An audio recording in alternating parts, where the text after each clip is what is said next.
Honrar al Señor con una oración. Mirando al frente, concentradito. Vamos a entregar este espacio al que nos tiene acá. El Señor ha sido bueno, ha sido misericordioso con nosotros. Ayer el Espíritu me hablaba y me mostraba algunas cosas que yo nunca las había visto de esa manera. Ya tendremos tiempo de hablar de eso, y es mucho el poder que Él nos ha delegado y otorgado.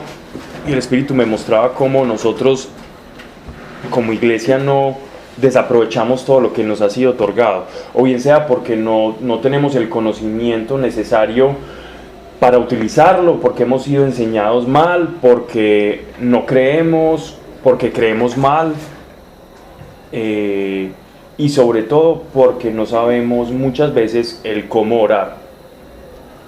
Y ese no saber cómo orar nos está afectando mucho como iglesia.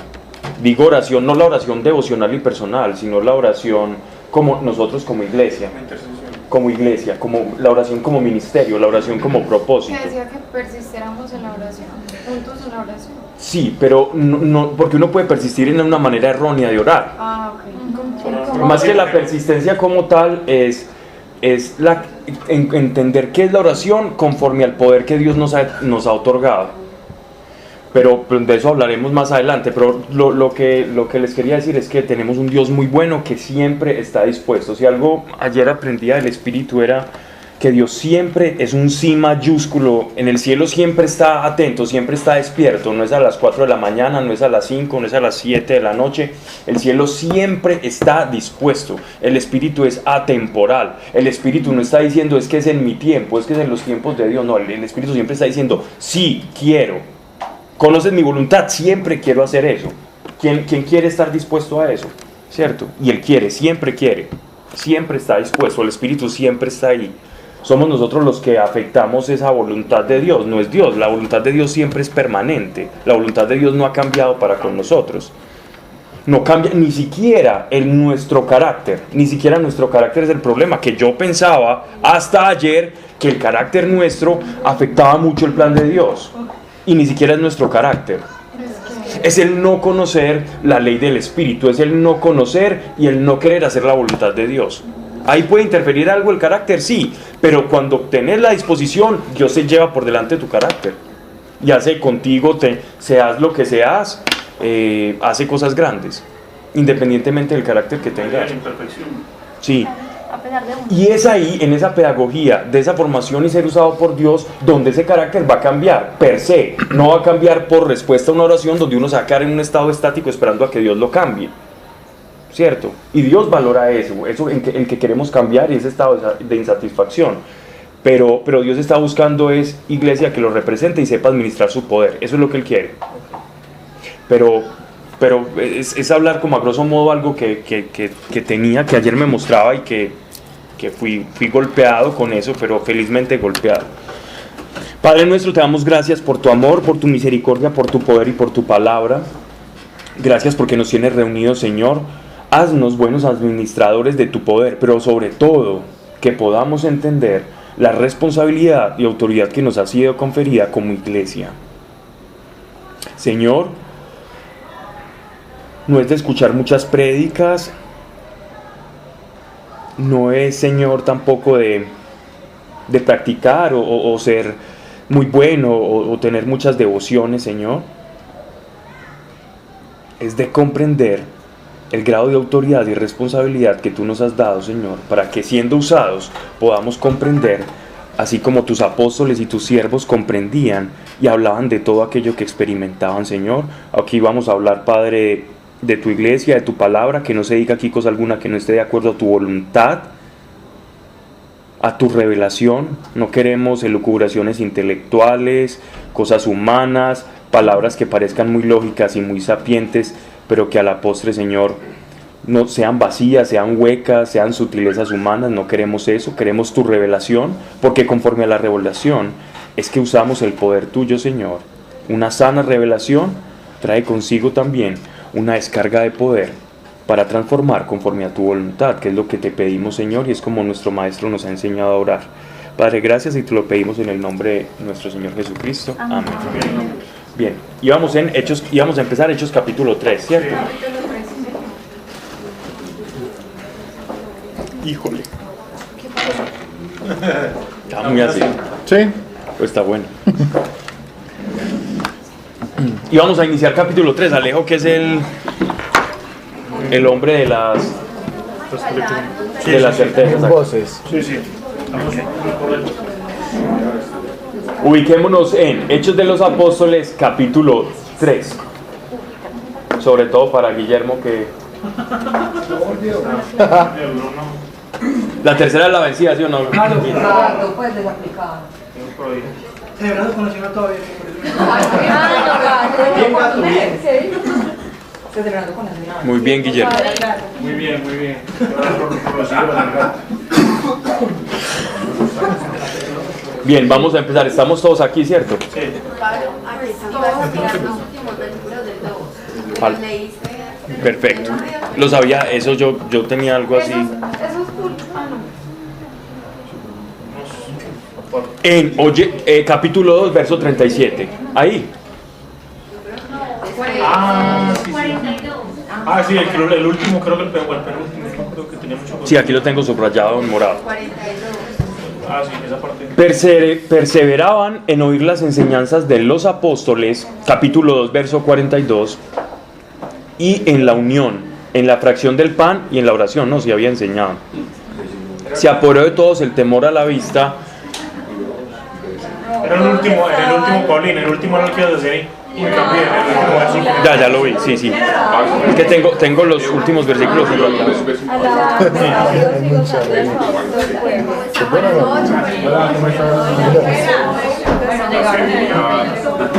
¿Ya empezó? Sí. Hola.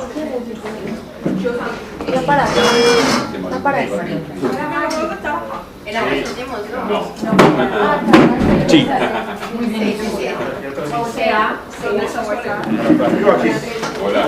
Lo tengo subrayado aquí. El 47.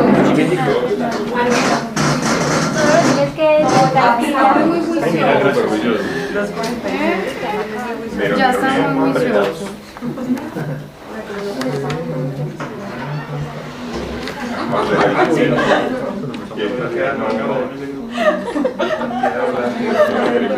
Bien, voy a leerlo todo, ¿vale? Perseveraban en oír las enseñanzas de los apóstoles y en la unión, en la fracción del pan y en la oración. Se apoderó de todos el temor a la vista de los muchos prodigios y señales que hacían los apóstoles. Y todos los que creían vivían unidos, teniendo sus bienes en común, pues vendían sus posesiones y haciendas y las distribuían entre todos, según la necesidad de cada uno. Día por día, todos acordes acudían con asiduidad al templo, partían el pan en las casas y tomaban su alimento con alegría y sencillez de corazón, alabando a Dios en medio del general favor del pueblo. Cada día el Señor iba incorporando a los que habían de ser salvos. Esto ya lo habíamos explicado la clase pasada, lo que no era un comunismo. No sé si había dicho que iba a explicar un poco más, pero yo creo que lo había dejado sentado. El último versículo iba a ser ahí. Ok. Bien, entonces aquí tenemos varios elementos. Primer elemento es uno que ya explicamos la clase pasada, que es la fracción del pan, lo que se conoció después con el nombre de Eucaristía, 100 años después, que significa acción de gracias. La Eucaristía es la acción de gracias. En principio, esa acción de gracias se hacía dentro de una cena de un poco de carácter más conmemorativo, pero con el transformarse del mundo judío al mundo gentil, el apóstol Pablo nos da a entender en la carta a los Efesios, que creo que no sé si lo habíamos leído, Sí, Pablo. Efesios 2:42, donde él habla de la fracción del pan como algo más de carácter pasional, ¿cierto? Es decir, ya pasa a uno a representar directamente el vínculo que nosotros tenemos con la muerte y pasión de nuestro Señor Jesucristo, el decir que nos alimentamos del pan de la pasión de Cristo. Por el otro lado, la cena también tenía una representación en cuanto a acción de gracias del banquete celestial que íbamos a tener nosotros, que vamos a tener nosotros como iglesia en la parucía, es decir, en la segunda venida. Cuando Él vuelva, nosotros vamos hasta a participar del banquete celestial, con todo y cuerpo nuevo, ¿no? Pero, perdón, esa partir el pan y comer todo. No. Tiene tiene como, no sé cómo preguntar, es como un ritual de compartir de esa fraternidad que vivía. Si nosotros solo contáramos con este versículo de Hechos de los Apóstoles, nos atreveríamos a decir que sí, que es solo conmemorativo. Pero cuando uno lee la carta a los Efesios, parece que la cena del Señor pasó a ser algo mucho más de unión espiritual, de la misma forma que el bautizo para los cristianos. La cena del Señor comenzó a elevarse como a lo que nosotros llamamos como un sacramento. ¿Qué es un sacramento? Es una actividad que pasa más allá. El bautizo no es como un simple rito y ya intrascendente, ¿cierto? Es tan trascendente que el mismo Cristo pasó por el bautismo. Entonces hay cosas que muchos, por ejemplo, la Eucaristía, algunas denominaciones han por debajeado, otras no. Estoy hablando tanto evangélicos, algunos del mundo evangélico son muy eucarísticos, muchas denominaciones evangélicas son muy eucarísticas. Tenemos a los luteranos, son eucarísticos, por ejemplo, los primeros presbiterianos, anabaptistas eran sobre todo con lo del bautismo. Entonces había una división, pero lo que sí entendemos es que, por lo que dice el apóstol Pablo, ese banquete eucarístico tenía una connotación mucho más espiritual de lo que parece aquí en Hechos de los Apóstoles o en la iglesia, digámoslo así, más primitiva, o la de Jerusalén. Pablo, Dime. ahí también hay una diferencia, pues no sé, en las iglesias evangélicas donde se participa, pues donde hacen como la cena, Sí. lo hacen más como de pronto lo pintaban antes, aquí en esta parte que estamos leyendo en Hechos, y en la católica es más la parte de Pablo, Más espiritual. más espiritual. Se podría, más que solemne, espiritual, porque igual una cena evangélica es solemne, pero es de connotación más conmemorativa. Pero sí, pero eso son algunas denominaciones, pero hay otras denominaciones luteranas que no lo hacen como algo conmemorativo, lo hacen y son evangélicos, es decir, son protestantes y lo hacen directamente, no como conmemoración, sino como un acto de unión espiritual y de vínculo con Cristo. Y eso ahí genera división, Pablo. ¿Cómo? Pero en ese momento no había ninguna división. La división se generó después. La idea es como juntar las dos cosas, ¿cierto? La idea es que hay que prestarle atención, porque si el apóstol, leamos lo que dice Efesios para que miremos.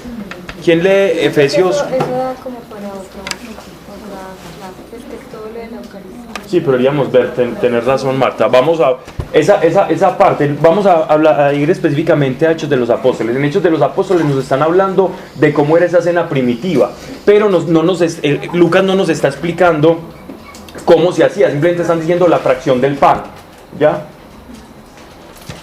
Aquí es una cena más de tipo de festividad, de koinonía, de comunión, ¿cierto?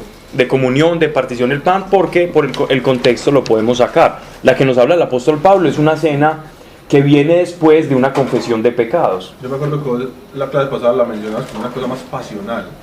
La segunda. De más de la pasión. Exacto, de Cristo. exacto. Bueno.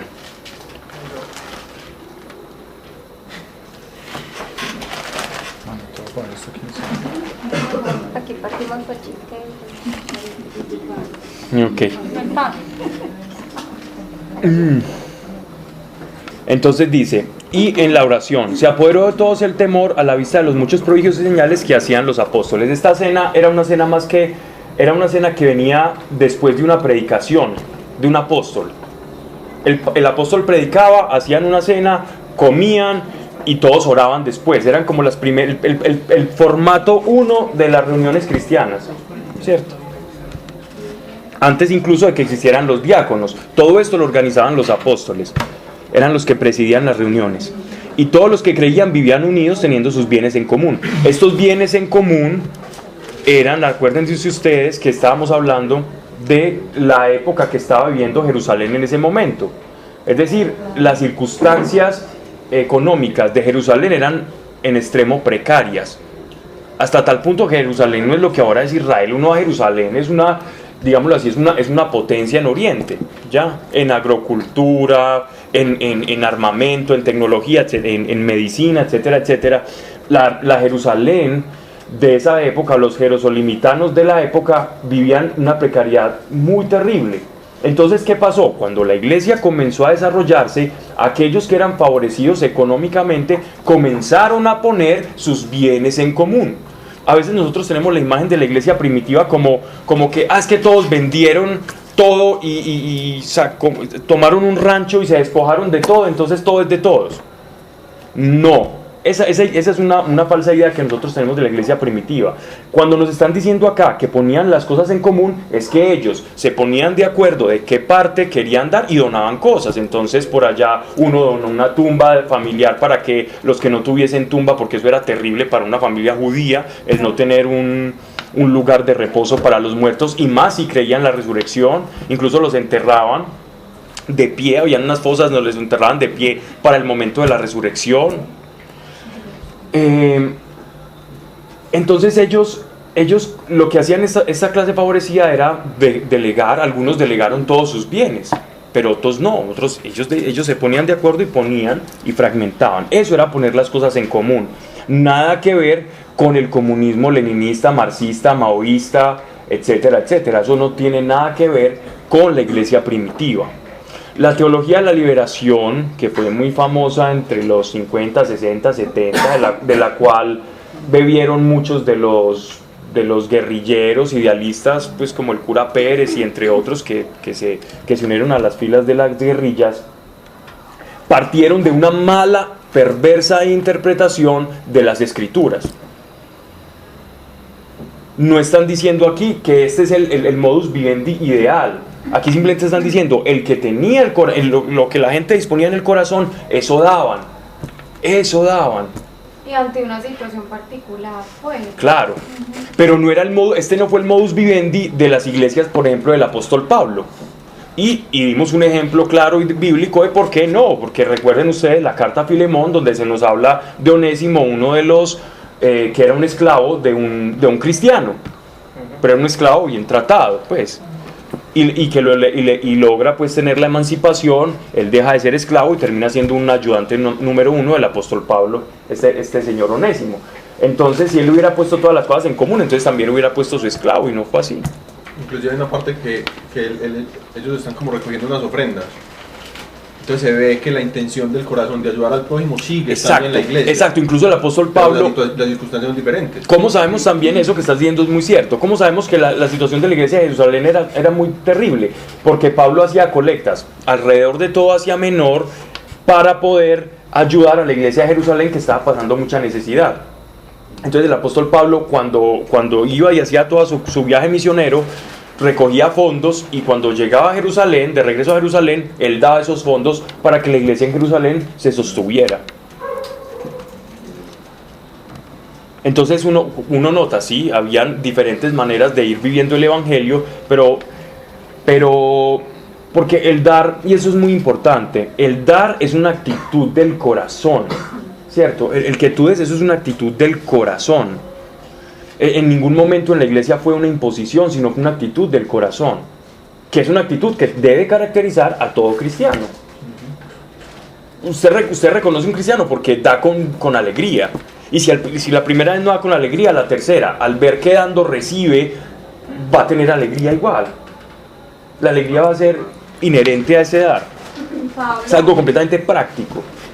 pero No, me estoy deteniendo el mucho. apóstol Pablo no se supone que no pedía plata Para poder él. trabajar, pero Para entonces él. él cómo iba a diferenciar eso, pues la gente creía que Él decía. No, la gente después ver que se para un paralítico, no.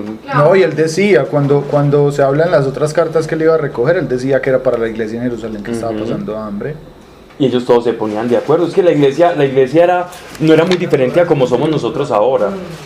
Ellos llegaban, hay una hambruna en el año 70 en Jerusalén y esa destrucción, no, están pasando mucha necesidad. Los hermanos se escribían cartas, mira, estamos pasando, el obispo de Santiago le escribía por allá al obispo o a cualquiera, a Timoteo, mira, en Éfeso, estamos pasando mucha necesidad, escribirle a los hermanos de este lugar que estamos pasando mucha necesidad. Ellos leían, hacían colectas y les las mandaban. Era la cosa más natural del mundo. Era el amor manifestado en ese dar.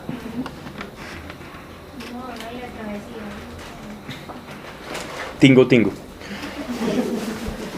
Ok. Partían el pan en las casas y tomaban su alimento con alegría y sencillez de corazón. Esa sencillez de corazón que nos están plasmando acá significa que tenían contentamiento con sus posesiones. Es decir, que su alegría venía de fuera. Esa sencillez era que ellos no tenían mucho, pero que disfrutaban. Alabando a Dios en medio del general favor del pueblo. Cada día el Señor iba incorporando a los que habían de ser salvos. ¿Cierto? Que la iglesia iba extendiéndose, no solamente por boca de los apóstoles, sino que las personas, viendo el ejemplo de aquellos convertidos y viendo su testimonio, iban incorporándose, iban uniéndose a la causa de Jerusalén. Hasta el momento no tenemos que la iglesia sale de Jerusalén, ¿cierto? Hasta el momento estamos en Jerusalén. No ha salido. Sí, en este momento sí. Pero con especial atención parece que Santiago y Juan y Pedro andaban por parejitas. Es como lo que uno ve siempre es muy recurrente que en los que van a evangelizar o están en el ministerio de la palabra siempre andan de dos en dos. Como cumpliendo esa palabra que los mandó Jesucristo en la comisión. En la primera comisión antes de darles el Espíritu Santo, pero que les dio la autoridad en su nombre, para expulsar demonios y sanar enfermos. Bien, ahora sí vamos al capítulo 13. Pedro y Juan subían a la hora de la oración, que era la de nona. Estamos hablando de las 9 de la mañana, ¿cierto? Las oraciones judías, recuerden que hay 3 oraciones muy importantes para los judíos. Hay 3 oraciones muy importantes para los judíos. Antes de esta oración, generalmente en el templo habían como una especie de predicaciones de la Torá en las sinagogas y en el templo. Después esperaban y hacían una oración conjunta, se predicaba algún salmo, algún pasaje de la Torá, y después ellos comenzaban a hacer una oración conjunta, unos recitales de oración que presidía un sacerdote. En mi Biblia dice que era a las 3 de la tarde. Había un hombre tullido desde el seno de su madre que traían y ponían cada día en la puerta del templo, llamado La Hermosa, para pedir limosna a los que entraban en el templo. Este pórtico de La Hermosa, que llaman aquí La Hermosa, es en el único texto, tanto judío como cristiano, etcétera, etcétera. Bueno, cristiano no, porque este es el primer texto cristiano, digámoslo así, de la época conocida. Pero en el que se... ¿Cómo así que judío, Pablo? Textos judíos, por ejemplo. Pero ¿y por qué texto judío? No, como que en que hermosa. O sea, la referencia a ese nombre, pues, ¿o qué? Sí, ese no existe, es decir, Claro. Solamente existe en Lucas. Este nombre solo existe en Lucas, ¿cierto? Para la puerta del templo llamada La Hermosa. Un paréntesis, pero la hora novena sí puede ser las 3, porque inclusive, por ejemplo, los monjes benedictinos tienen una oración que llaman la nona, y eso como a las 3 de la tarde. Y después de la hora novena, o sea, puede ser 6 de la mañana, es la primera hora. Puede ser 6, 9, 15. Sí, tenés razón, ellos tienen, no, lo que pasa es que me confundí, porque los judíos tienen 3 oraciones, 9, tienen otra al mediodía y otra a las 3 de la tarde. La mía también dice a las 3 de la tarde. Cierto, es cierto, completamente cierto. O sea, Tullido, si eran las 3. sí, tullido desde el seno de su madre que traían.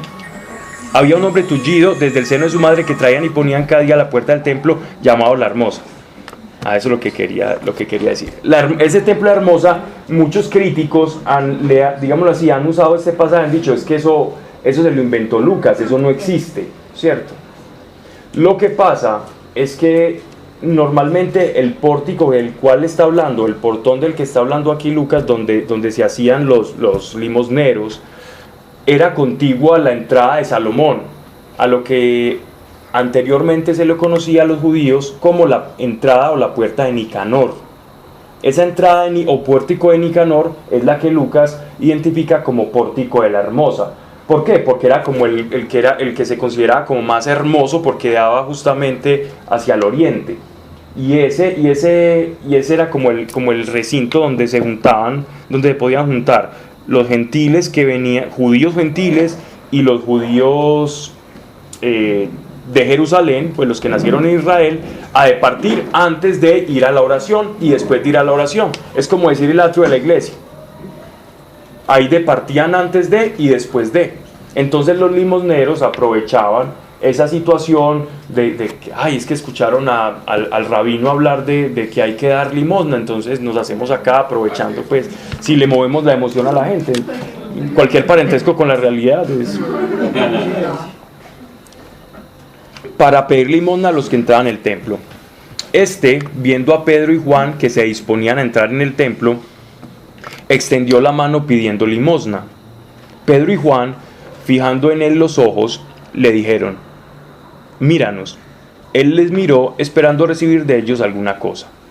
Pero Pedro le dijo: no tengo oro ni plata, lo que tengo, eso te doy. Obviamente él no les estaba pidiendo oro ni plata porque... Tener una moneda de oro, de plata, era rico. Pues si yo tengo una pepota de oro, una morrocota de oro en ese tiempo, era alguien muy adinerado. Él los miró esperando recibir de ellos alguna cosa, pero Pedro le dijo: no tengo oro ni plata, lo que tengo eso te doy. En nombre de Jesucristo Nazareno, anda. Y tomándole de la diestra, le levantó, y al punto sus pies y sus talones se consolidaron. Y de un brinco se puso en pie, y comenzando a andar entró con ellos en el templo, saltando y brincando y alabando a Dios. Todo el pueblo que lo vio andar brincando y alabando a Dios. Todo el pueblo que lo vio andar y alabar a Dios reconoció ser el mismo que se sentaba a pedir limosna en la puerta de la Hermosa, y quedaron llenos de admiración y espanto por lo sucedido. Él no se separaba de Pedro y Juan, y todo el pueblo espantado concurrió a ellos en el pórtico llamado de Salomón, que son diferentes. Hermosa y Salomón son diferentes. El pórtico de la Hermosa iba a dar al pórtico de Salomón, y ahí es donde se da la confusión. Hermosa es el mismo que el que Flavio Josefo habla describiendo cómo era el templo de la época, como el pórtico de Nicanor. Y ahí era donde se hacían muchos los mendigos. Incluso él, en sus libros de las antigüedades de los judíos, él describe todo cómo era, qué hacían las personas, de qué hablaban, los problemas que ocurrían ahí, etcétera, etcétera. Bien, entonces aquí tenemos un milagro muy similar como ya a los que nosotros vemos en los evangelios, es decir, ya unos apóstoles con plena autoridad para decidir, para hacer que el cielo se haga en la tierra, ¿cierto? Para que el plan del Mesías de salvación y de salud para el mundo se haga manifiesto y efectivo en la tierra. Y lo más interesante de todo es digámoslo así, como ya ese conocimiento tan depurado que tenía el apóstol Pedro, que incluso utiliza el nombre de Jesucristo para vindicar ese milagro que va a hacer, es decir, para que él sepa el nombre de quién se está haciendo y no vayan a confundir. Pero las personas confundían y obviamente pensaban que los apóstoles eran unos taumaturgos y que ellos eran taumaturgos, magos. Pablo, es demasiado evidente la diferencia del Pedro de ahora al Pedro de antes del Espíritu Santo. Y cada vez más se acentúa la diferencia. Ya tenemos a un Pedro cobarde, ahora tenemos un Pedro líder con una capacidad, digámoslo así. La unción del Espíritu Santo. Un liderazgo impresionante. Sí. Porque mira que él toma... Claro que no confundamos unción con poder. La unción y el poder son cosas completamente diferentes.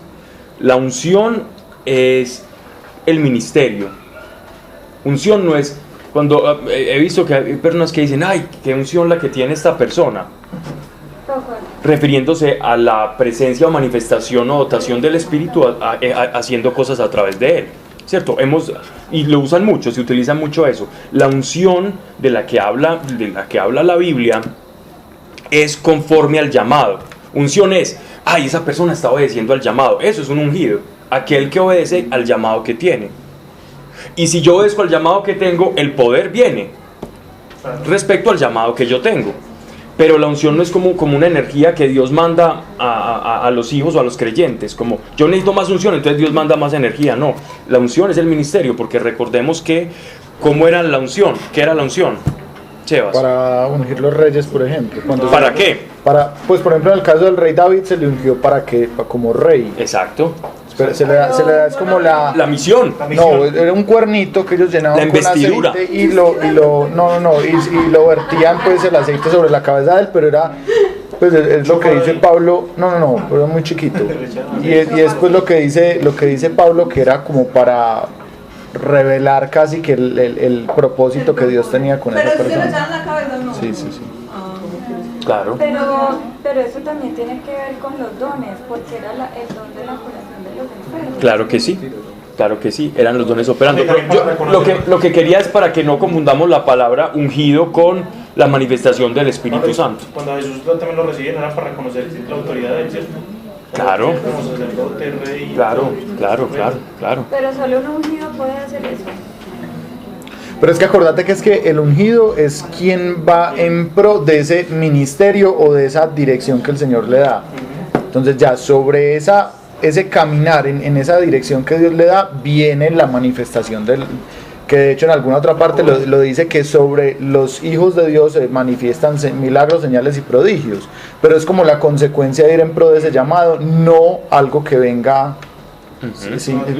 No es la unción pues el poder, sino ese poder se manifiesta cuando yo me encamino. Hay quien busca la unción como un poder extra, ¿cierto? Que yo puedo buscar y tener más unción y más poder, y muchas iglesias hablan de eso, pero eso es un invento de hace 10 años, ¿cierto? La unción que habla las escrituras es el llamado. Y fue ungido, y lo dice el apóstol Pablo en la carta. Si uno se lee toda la carta a los Efesios, el apóstol Pablo explica qué es la unción. No, es que mira, por ejemplo, que en el caso de David dicen el ungido de Dios, claro. y él no iba y sanaba enfermos, ni levantaba muertos, simplemente obedecía ese llamado de rey. Pablo, pero entonces uno pide más de hecho, la poder. palabra Cristo es ungido. Cristo significa ungido en griego. Mesías significa ungido en hebreo. Pablo, pero entonces uno pide más poder, más Espíritu Santo, más unción, o uno no tiene que pedir nada de eso. Más Espíritu Santo. No, por eso yo sé que esa no. Pero porque Pero son las el Espíritu personas Santo que se es una persona. Él. Por eso, Más Pablo. No. Pablo está corrigiendo a Mario porque dijo. Pablo está corrigiendo a Mario porque dijo Espíritu Santo. Es decir, no el Espíritu Santo. Pablo a clase de Biblia. Pablo a clase de Biblia. Siga pidiendo eso y va a venir así de 190 aquí. Pablo, pero entonces ¿qué está bien pedir? Más dones. Sí, No hay que pedir más poder, no hay que pedir más unción, no hay que pedir más presencia. porque más unción es como un médico pidiéndose, quiero ser más médico. ¿Sí me hago entender? Porque es que la unción es el llamado. Sí. Yo soy ungido en tanto yo soy llamado con un ministerio. La unción no es un poder subsecuente. Eso es poder. Si le quiere pedir poder a Dios, pídale más poder. Pero no Uno le le pide puede a pedir Dios más poder. Claro. Uno sí le puede pedir más poder. está Total. bien pedir poder. Pero Esa poder era de mi pregunta. ¿Qué puedo pedir? Poder. Todo lo que estás viendo acá. Si tú quieres, por ejemplo, Son los dones. Pero Claro, también dice los que el dones Espíritu es Santo nos da poder, y eso autoridad, puedes pedir también es dones, pedir puedes más pedirle más poder. Sería pues, si tú ya recibes el Espíritu Santo, te da todo el poder. más manifestación de los dones del Espíritu a través de mí, que Entonces es una sería cosa diferente. La cosa correcta de pedir, más Exacto, manifestación. pero no es que Dios igual nos entiende, Dios no es tonto. Sí. Pues, y lo que estoy diciendo es importante uno tener los conceptos claros, porque de lo contrario la unción se va volviendo como perseguir la unción, como un podercito ahí extra, como un halo que yo tengo que perseguir. Y no es que sea algo que tenés que pedir por norma, o sea, si lo pedís, Dios se va a manifestar, si no lo pedís, también se va a manifestar. Pero de pronto el que pida unción, Dios le muestra el ministerio. Seguro. Sí. No, y es que la idea es que vos le pidas a Dios que es lo claro. Pues y ojalá encontrar rápido ese propósito. Pero es que el propósito de Dios es tu vida misma, es todo tu vida, todo tu Sí, pero camino. direccionada a algo. Dame el pues como Dame paciencia. pues Naciste para algo más. Pero específico. Martis, pero sí, pero sí es direccionado a algo, porque vos no puedes, es decir, si vos decís, listo, Dios quiere mi vida, pero no está enfocada a algo, entonces vas a tener un despelote, un lugar, algo en lo que vos podés ir para un lado o para el otro. Vivir La idea sin es que Dios, vos tengas vivir sin dirección. propósito, vivir con Dios es ir caminando para un lugar. Uno necesita fin. una dirección. no, sí, lo que digo es que o sea, lo que vos dices, o sea, la vida tiene un propósito, todos tenemos un propósito específico, pero eso se va a ver a lo largo de No necesariamente. pues Si tú no no es estás que yo con Dios, cumplí no mi lo cumple el propósito, no sé, pues es que es una cosa que va a cumplir en un mes, pues, En tu vida lo cumples, pero si estás con Dios, si no, no cumples el Yo propósito. estaba formando para ese propósito que quiero. Lo que pasa, si vos por ejemplo querés ser administradora o querés ser gerente de una empresa o querés tener por ejemplo un cargo público, dependiendo del cargo vos ya sabes más o menos qué preparación vas a necesitar. Entonces conforme a ese lugar donde querés llegar te vas preparando. De esa misma forma es con Dios. Si vos no tenés claro cuál es tu propósito en la vida, vas a ir como dando tiros al aire sin saber hacia qué te vas a enfocar. Entonces no es algo que listo, vos vas a ir cumpliendo mes a mes. No, sí, como vos decís, es algo a lo que Dios te va a ir formando, pero te va a ir formando no mes a mes, día a día, hora a hora. Lo importante es definir los conceptos. Poder es poder, unción es unción. Son cosas diferentes, no es lo mismo. Eso es lo importante, diferenciar. El poder del Espíritu, aunque puede unirse a la unción del Espíritu, no es lo mismo. La unción del Espíritu es el llamado que vos tenés, el papel que desempeñas dentro del cuerpo de Cristo y para con los de afuera. Es tu ministerio, es tu llamado, es tu manera de moverte con tus dones y con los dones del Espíritu dentro y para con la iglesia. Eso es la unción. Y el poder es el poder. Sí, el poder es el poder. Conforme a la unción que tengas vas a tener un poder para lo que Dios te mandó a hacer. Eso es todo. Es diferenciar los conceptos. pero esa unción la da Dios. Siempre. El llamado siempre viene de Él. Poder también. Exactamente. Pero a veces el poder también puede venir de uno en el sentido de que una persona tiene un talento para algo, entonces lo pone para la iglesia. Pero Dios también se lo dio. En última, Dios también se lo El dio. poder también viene de Dios. Sí, claro, porque todos venimos de Dios. Bueno, sigamos. No sé. Los necesito acá. No me quedo. Sí, el sí. Cuando escuches predicadores y personas hablando de recibir la unción y buscar la unción y buscar la unción, buscar la unción, buscar la unción, vas a comprender lo que te estoy diciendo. Y vas a decir, unción es que el llamado o es el poder, o es lo mismo. Y ahí vas. ¿Es correcto pedir más presencia o no, Pablo? En este orden de ideas. Perdón, qué ¿Es pena. correcto pedir más presencia? Sí, claro. ¿Por qué? Pues si yo tengo el Espíritu Santo en mí, Pablo, ¿por qué puedo pedir más presencia? Pero ¿De qué? no, porque lo que yo quiero es una mayor, sí, de la presencia de Dios, de que Dios se glorifique. No es lo mismo cuando uno tiene una experiencia con Dios que te da 3 vueltas y que te haga caer como al apóstol Pablo, a la que uno tiene normalmente en su devocional matutino, ¿cierto? Se lo van también al mismo. Yo quiero más fuerte, Señor, yo quiero que conmueva mi espíritu y me quedo y no me muevo. Claro, es válido. Es como cuando tú tienes una relación, qué pena, cuando tú tienes una relación con tu mamá o tu papá, un novio, el esposo, usted le da un abracito, a veces le da el saludito de despedida y a veces lo abraza 10 minutos. Lo que a mí sí me parece importante es... Lo que a mí sí me parece importante, Mari, es lo mismo que decíamos ahora, no es una regla, no es que si no lo pedís no va a pasar, porque Dios quiere que pase, pasa, pero no es algo pues que tampoco pues, uno llegue pues como a decir no lo puedo pedir. Es claridad de conceptos. Lo que estamos buscando acá es tener los conceptos claros, Claro, ya esa como... es la idea de esta clase. Sí. Dime, Diego. Pablo, cuando hago referencia a pedir, de hacer una petición, pero quiero que esa petición sea creer más. O sea, eso está... Sí, sí, Sí, claro. Señor, aumenta mi fe. Aumenta mi fe. Pero a veces el pedir fe, Es que yo Ay, estaba... sí. Es que lo prueban. No, no. ¿Cómo va a ser peligroso pedir algo que es bueno por Dios? ¿Cómo? No. es peligroso en el buen sentido de la palabra. No, Pablo, eso no tiene buen sentido la palabra eso no tiene buen sentido la palabra por ningún lado. Es peligroso, es peligroso para la carne.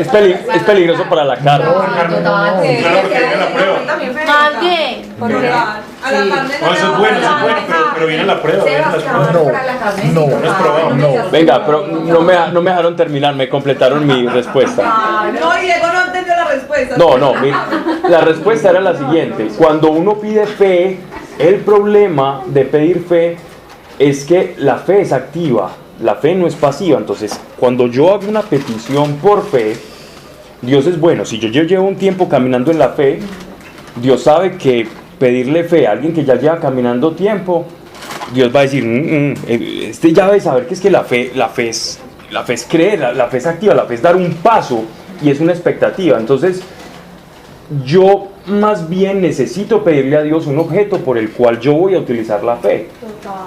¿Cierto? Un punto, porque es que la fe, yo les decía, parte de un punto A a un punto B.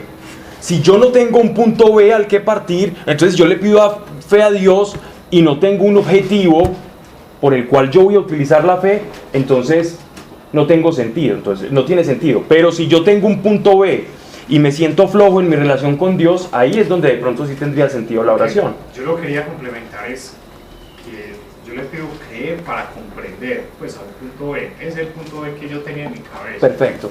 Creer para comprender. Sí, pues, que es lo mismo, de hecho, lo que hablaba en estos días del tema de San Agustín. Sí.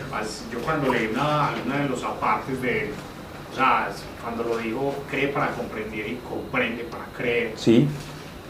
Yo decía, no, pero no entiendo, yo voy a preguntarle a Pablo si es parte de él, o sea, cómo lo logro relacionar. Oye, si ¿Las palabras de San Agustín o lo que vos crees? O sea, son palabras directas, incluye San Agustín. El tema es que cómo lo adopto yo dentro de él. O sea, cómo le... Muy fácil. Mira, No, pero yo el tengo que creer... pedir, pues yo... Sí. Sí, no. Dale. Pues es que yo siento que uno a veces puede creer o sentir que sí, que está de pronto faltándole fe, entonces eso es lo que tú haces, ¿cierto? Como pedirle a Dios que te ayude y que te dé fe, que no lo deja uno como... Porque es que la fe, pues lo dice Pablo y es como esa confianza. Pablo, pero según lo que, por ejemplo, yo tengo una situación y es que, no sé, a mi mamá le diagnosticaron... Que conste que estamos estudiando Hechos de los Apóstoles, ¿cierto? Pablo, Por si las moscas. lo del punto es, por ejemplo, a mi mamá le diagnosticaron una enfermedad, rechazo las palabras del nombre de Jesús, pero bueno, es un ejemplo, Dios es un ejemplo. A un X, sí. Bueno, a un X, que quiero mucho, le diagnosticaron una enfermedad, y yo le debo pedir, Dios, dame fe para creer en esa sanidad. O sea, ese es el punto B. Yo miro esa enfermedad y le pido a Dios que aumente mi fe en ese punto B, ¿o no? Eso podría ser una oración de una persona que apenas está comenzando en la fe. Una persona que ya lleva tiempo en la fe va a saber que lo normal que Dios le va a responder es, ya la tienes. ¿Para qué me pides algo que ya tienes? O sea que no es ni siquiera correcto pedir más fe. No es que no sea correcto o incorrecto. Uno sí le puede pedir a Dios, Dios, ayuda mi fe. Ayuda mi fe. Como lo oración en la Biblia. Ayuda mi fe. ¿Por qué? Porque a veces nuestro estado de ánimo puede estar tan malo, tan mal, que ni siquiera expectativa tengamos. Entonces en ese momento nuestra fe le clama al Señor para que Él nos fortalezca. Ya entiendo. ¿Cierto? Ya. Pero entonces, ¿qué es la fe? La fe es la herramienta que nosotros tenemos para tocar el cielo. La fe es la única herramienta que nosotros tenemos por nuestra incapacidad. ¿Por qué el ser humano necesita fe?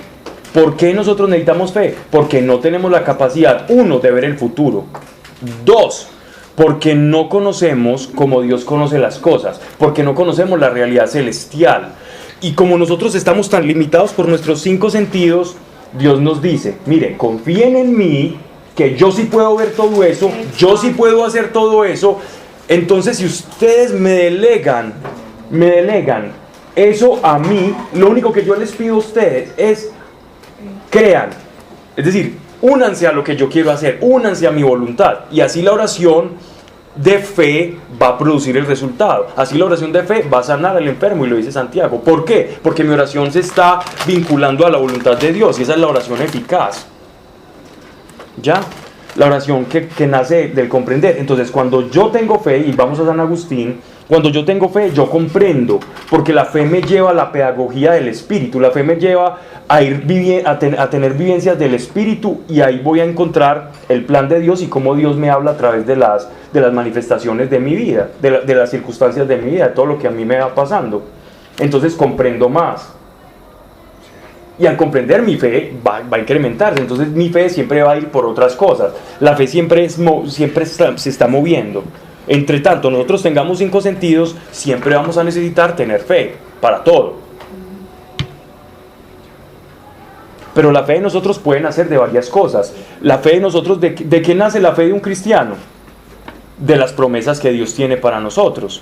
Ese es el punto B. El punto A es yo no las tengo en el momento. El punto B es que quiero ir a ellas. ¿Por qué? Porque Dios lo dijo que iba a ser así. Entonces uso la fe para alcanzar las promesas. ¿Por qué? Porque la tengo garantizada. Me estoy uniendo a lo que ya sé que Dios quiere para mi vida. Entonces, si mi voluntad se une a la de Dios, se cumple la primera estrofa del Padre Nuestro. Aquí en la tierra como en el cielo. Es decir, aquí no se cumple la voluntad de Dios, en el cielo sí. Lo que es la iglesia, el papel de la iglesia, el ministerio de la iglesia es ser como administradores del poder y de los dones de Dios aquí en la tierra.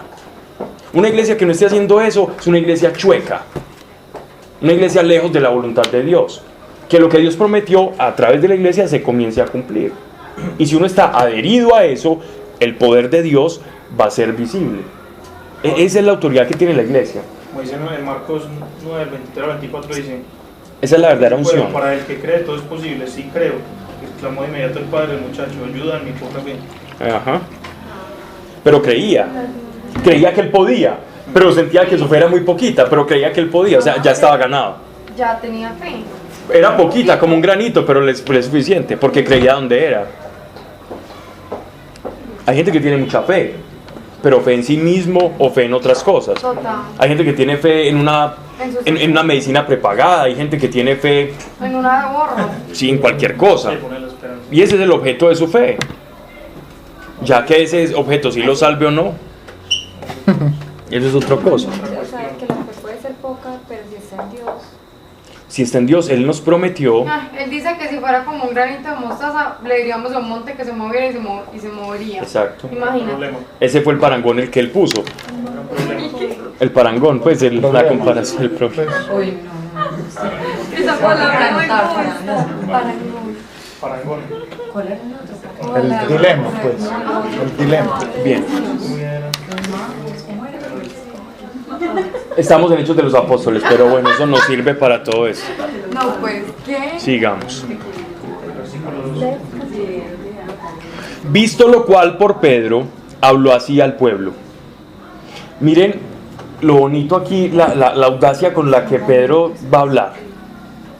Varones israelitas, ¿qué os admiráis de esto o qué nos miráis a nosotros? Como si por nuestro propio poder o por nuestra piedad hubiéramos hecho andar a este. O por nuestra propia piedad. Que el poder no viene de la piedad. Que el poder no viene de la devoción o de la carita o el caminadito que yo tenga. O de mi vestimenta. De eso no viene el poder. Ni la autoridad. El Dios de Abraham, de Isaac y de Jacob, el Dios de nuestros padres, ha glorificado a su siervo Jesús, a quien vosotros entregasteis y negasteis en presencia de Pilato, cuando éste juzgaba que debía soltar. Vosotros negasteis al santo y al justo, y pedisteis que se os hiciera gracia de un homicida. se está refiriendo y está hablando de una valentía impresionante. Después de la sanidad, estamos hablando del pórtico de Salomón ya cuando están saliendo, donde ya estaba pues como todo el mundo viendo eso y donde salían de las 3 oraciones del día. Y él les está diciendo y los está culpando directamente de haber salvado al justo, salvado al siervo, salvado al pacífico, al humilde, es decir, usó todos los calificativos mesiánicos de Cristo. Pedro tenía una cristología completamente clara, que nunca se había visto acá en el Nuevo Testamento. Esto es una apología, es decir, es una defensa pura que él está haciendo al nombre de Cristo por primera vez. Esto es digámoslo así, como el primer tratado cristológico de la iglesia, de la era de la iglesia, lo está haciendo aquí Pedro en Hechos de los Apóstoles. La primera defensa a lo que es Cristo. Y para eso está haciendo uso y está mezclando varios textos. Entre ellos vamos a leer, si alguien me ayuda, Isaías 53. ¿Y quién va a leer Isaías 53 o quién lo va a buscar? Ok. ¿Quién va a buscarme el Salmo 21, del 2 al 19? ¿53 qué? Isaías 53. Sí. Está usando también el Salmo 13. Salmo 21. Salmo 13, 27, Isaías 53. 1 pues, del 1 al 12. Salmo 13 qué? 27. Pablo, el de Isaías todo. Del 1 al 12. Leamos el de Isaías. Con el de Isaías tenemos Salmo 21, 21 del 2 al 19. Perdón. 1 al 12. Si es que son muchas las que él está utilizando, pero vamos a leer Isaías 53 primero del 1 al 2. Muy bien. ¿Quién creyó nuestro anuncio? ¿A quién mostró el Señor su brazo? Creció en su presencia como brote, como raíz en tierra árida. No tenía presencia ni belleza, que atrajera nuestras miradas, ni aspecto que nos cautivase. Despreciado y evitado de la gente, un hombre habituado a sufrir, curtido en el dolor. Al verlo se tapaban la cara, despreciado, lo tuvimos por nada. A él que soportó nuestros sufrimientos y cargó nuestros dolores, lo tuvimos por un contagiado, herido de Dios y afligido. Él, en cambio, fue traspasado por nuestras rebeliones, triturado por nuestros crímenes. Sobre él descargó el castigo que nos sana y con sus cicatrices nos hemos sanado. Le preguntaron a él con qué autoridad y por qué había hecho eso. Y él les está diciendo los títulos que utilizaban en los salmos, que utilizó Jeremías y que utilizó Isaías y que utilizó el rey David para referirse al Mesías. Al Mesías, porque para ellos para los judíos era supremamente grotesca la idea de un Mesías paciente. Es decir, de un Mesías así, como está describiéndolo Isaías en el capítulo 53. Para los judíos era grotesco, un Mesías que no tuviera porte real y que no fuera como el rey David y que llegara pues a ver entonces dónde están los romanos y todo. Para ellos era tan grotesca la idea que incluso prefirieron a un delincuente que a Jesús, es decir, al justo, al paciente, lo tomaron en el lugar del impío.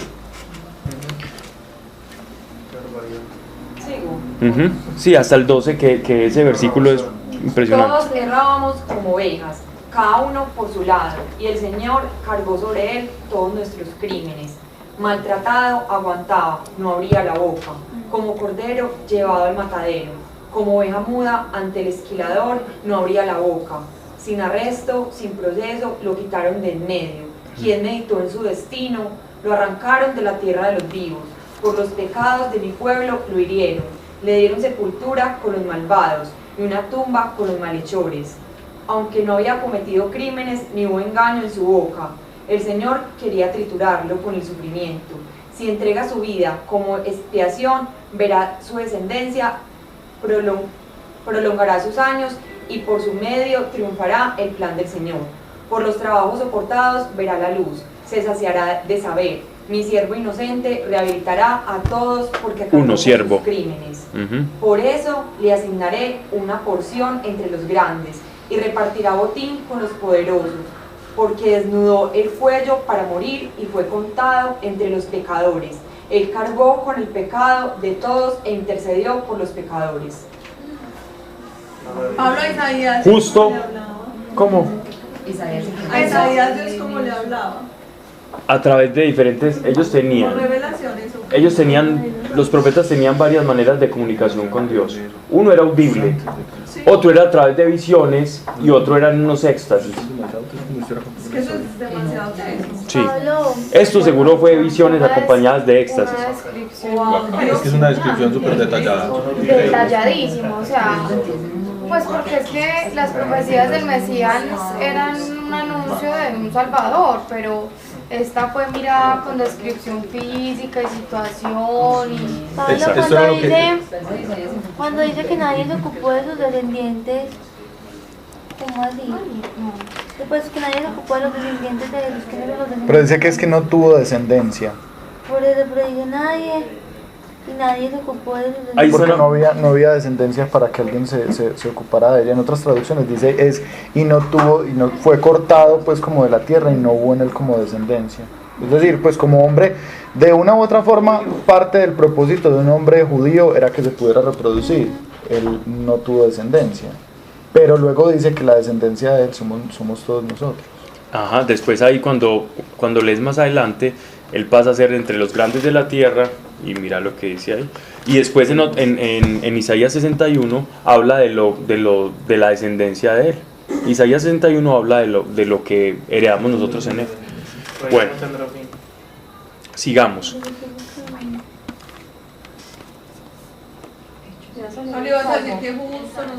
Estábamos viendo, aquí en Isaías habían varios nombres que se utilizaban para el Mesías, ¿cierto? Pero siervo, pero aquí el sentido de siervo no es el siervo de Dios directamente, sino que es el siervo de Dios y de la humanidad. Y para ellos era detestable que justamente el Mesías sea un cordero. A servirnos, pero es que él nos vino a servir como cordero pascual.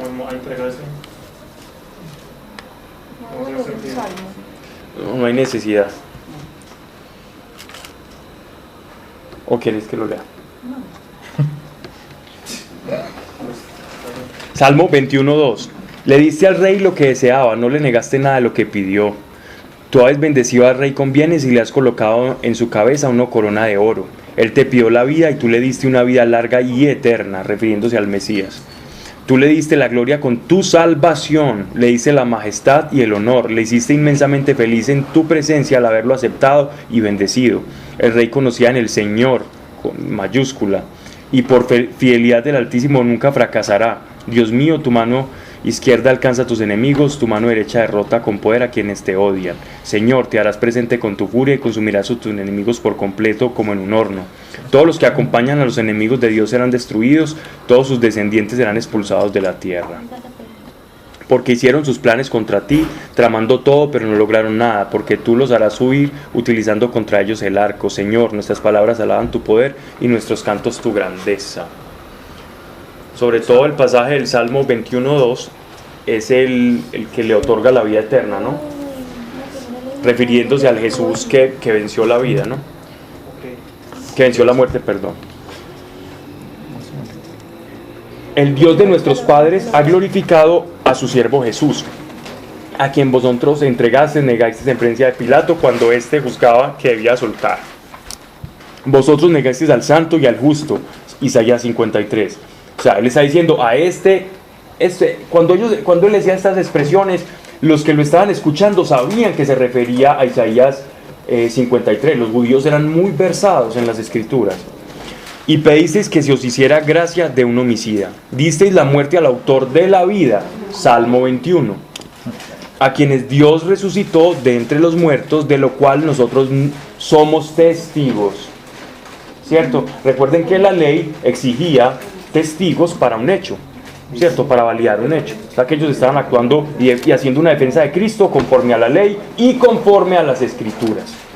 Por la fe de su nombre, miren cómo empieza, por la fe de su nombre, a quien veis y conocéis, le ha sido por su nombre consolidado, y la fe que de él nos viene, dio a la plena salud en presencia de todos vosotros. Pero por ejemplo, ahí la fe no era de, o sea, el cojo no tenía fe. No, es que él no está hablando de la sanidad ya del cojo, él está hablando de lo que produce el nombre de Jesucristo en todo aquel que cree. Por la fe de su nombre, a quien veis y conocéis ha sido por su nombre consolidado, y la fe que él nos viene dio a la plena salud en presencia de todos vosotros. Ahí está hablando del cojo, pero la fe que él está defendiendo es a ver cómo explicarlo, la fe por la cual todas estas cosas es posible, ¿no? El que ellos vieron, que ellos han sido testigos, la fe para salvación. No porque el cojo no le dijeron nada, simplemente en el nombre de Jesucristo. El poder él está hablando del poder del nombre de Jesús. Sí, pero a lo que quería acá, es que me pierdo. A lo que iba es, el nombre para los judíos y para los primeros cristianos era algo fundamental. Fundamental.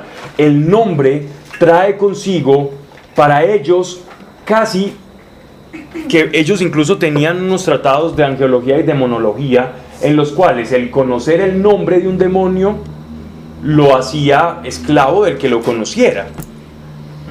Entonces, si un rabino se sabía el nombre de un demonio, lo volvía esclavo. Incluso ellos decían que si los ángeles revelaban su nombre, ellos los podían utilizar a su favor. Pero eran sectas judías, eran sectarios judíos, no era el judaísmo ortodoxo, no era el judaísmo común. Porque al revés no. Pues el judaísmo, ¿cómo es? De ahí. En el judaísmo común, cuando uno sabe el nombre de un demonio, pues se da cuenta. Es que alguna vez me pareció escucharte justo en una clase de Biblia, por eso no recuerdo exactamente, pero era como si uno lograba descubrir quién era. Exacto, porque tenía la personalidad, la persona, la esencia de la persona iba vinculada a su nombre. Por eso en Apocalipsis leemos lo del nombre que Dios tiene, ¿cierto? La piedrecita con el nombre, ¿recuerdan ustedes? Cuando estudiamos Apocalipsis. Bueno, los que estudiaron Apocalipsis conmigo. Vemos que una de las cartas a las 7 iglesias habla de que él tiene un nombre. Para cada uno. Sí. Sí. Y que nos va a llamar por ese nombre. Entonces, el nombre para los judíos era algo, ellos no ponían los nombres porque sí. Ningún nombre bíblico es porque sí, a razón de nada. Ay, es que la vecina nos caía muy bien y se murió, entonces la vamos a poner. Entonces, Bernardita por honor a la tía. La tía Cruzana. Ellos no ponían los nombres por eso. Los judíos ponían el nombre pensando muy bien las cosas, el rasgo que iba a identificar a esa persona, que en el nombre iba casi que la personalidad de ellos. Y la misión, ¿no? Sí. Pablo, pero alguna vez habías dicho algo de cuando uno lograba descubrir quién era un demonio, pues cuál era el nombre de ese demonio. Mucha gente te preguntó una vez como por un sueño o algo y tú dijiste que mejor que supiera quién era, pues como el nombre del demonio. No sé. Eso salió de mi boca. Pues así.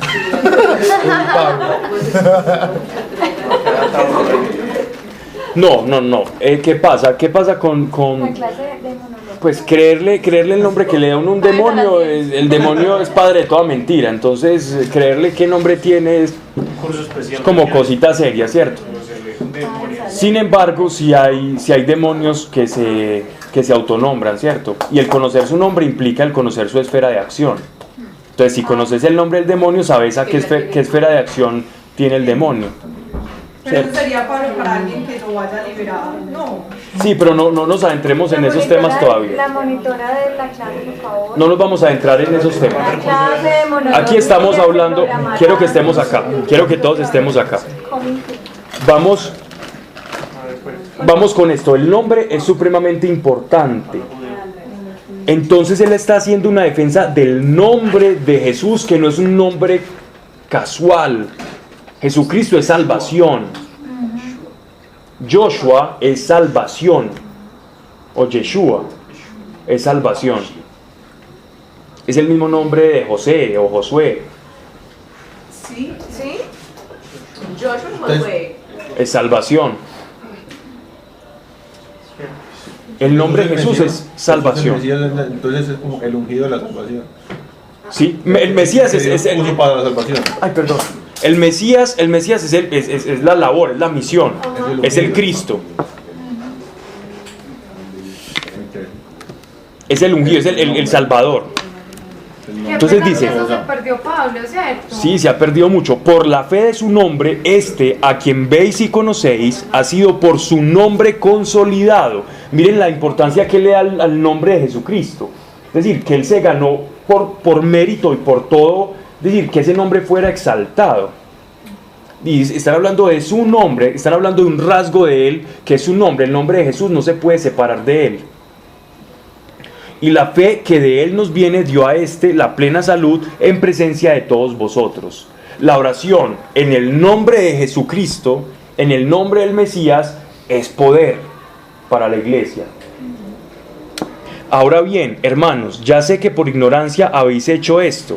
Esta ignorancia es la misma a la que alude el apóstol Pablo cuando él dice que él era perseguido en los Gálatas, cuando él dice que él era perseguidor de los cristianos, pero por el celo de Dios, pero que él no sabía, pero que Dios le quitó el velo y él ahora puede ver y es apóstol, ¿cierto? Y que él se siente de esa manera pasada y alude como a su ignorancia. Entonces él les está dando como, eso en latín creo que es que dicen captiado benevolentiae, algo así.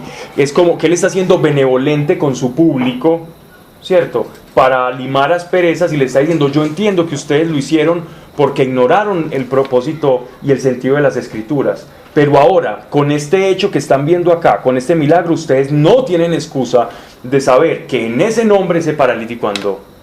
Y ese nombre fue exaltado por sobre todo nombre. Ahora bien, hermanos, ya sé que por ignorancia habéis hecho esto, como también vuestros príncipes.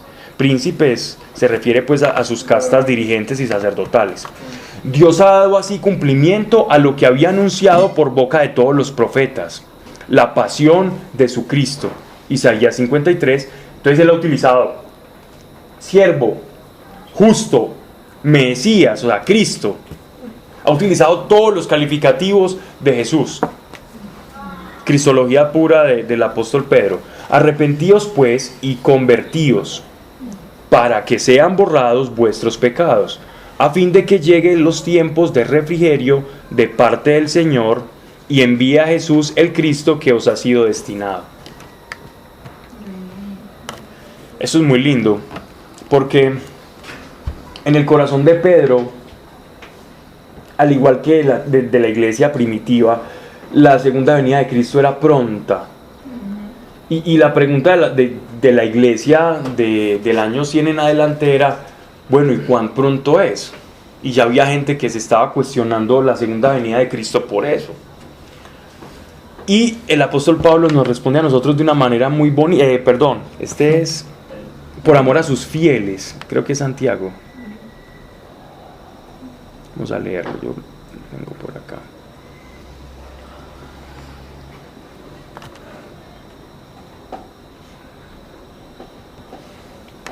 Que uno se pregunta ¿por qué Jesús no viene pronto? Que es la pregunta del millón, ¿cierto? ¿Cuándo será la segunda venida? Y la respuesta es por amor a los que por amor a los que faltan, ¿cierto? O sea que no es porque Dios no quiera, no es porque Dios quiera que se postergue, es por amor a que la familia sea numerosa. Nos está dando tiempo de arrepentimiento. Lo que está dando Dios, tardando su segunda venida, es eso. Vamos a leer segunda de Pedro capítulo 3 verso 9 para citar mejor al que está hablando acá. Antes pues no sé, tiene como empeorar con todas esas cosas que están dando. Sí, uno piensa eso. También era terrible. Pero antes si uno se pone a mirar el Antiguo Testamento, es que ahora está más disfrazado. Sí. Con las redes, hermano, ahora lo que pasa es que está muy disfrazado. Ahora parece bueno, que es el peligro. Ahora parece bueno, ¿sí? ¿Qué? Pero igual sigue creciendo la iglesia. Segunda de Pedro 3:9. Me huele a incienso. 3:9.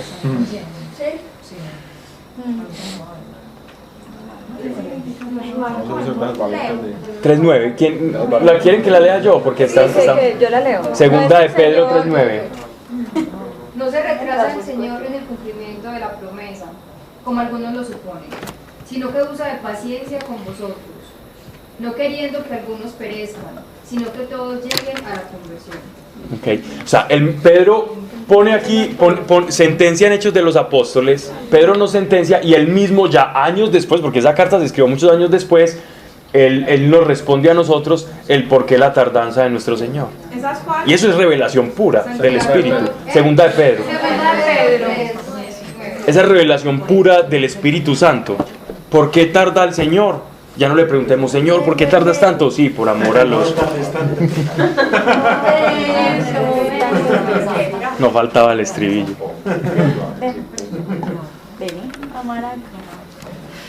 Bien.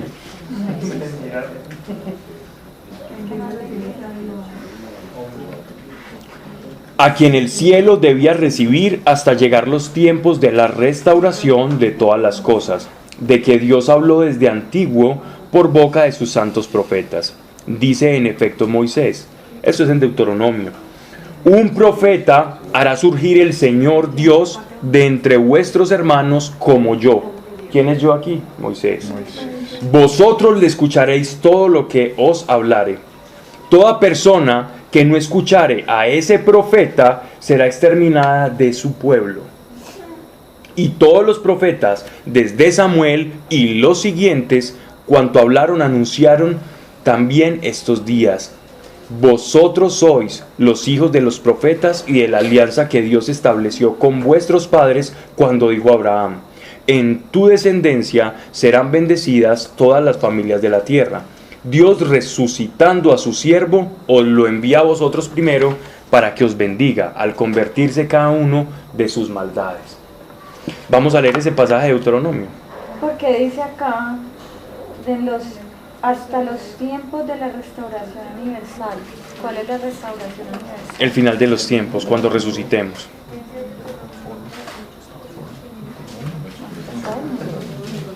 El fin del mundo como lo conocemos y el principio de otro que no conocemos. Vamos a leer Deuteronomio capítulo 18, 15. Deuteronomio 18, capítulo 15. Aquí en Deuteronomio 18, 15 voy a hacer una aclaración respecto a la metodología como hacemos uso en las clases de Biblia y un poquito como a los métodos de revelación que tiene Dios. 14, 15. Sí, 18, 15, perdón. Sí, dije 14. 18, 15, 18, 14. 15. En cambio,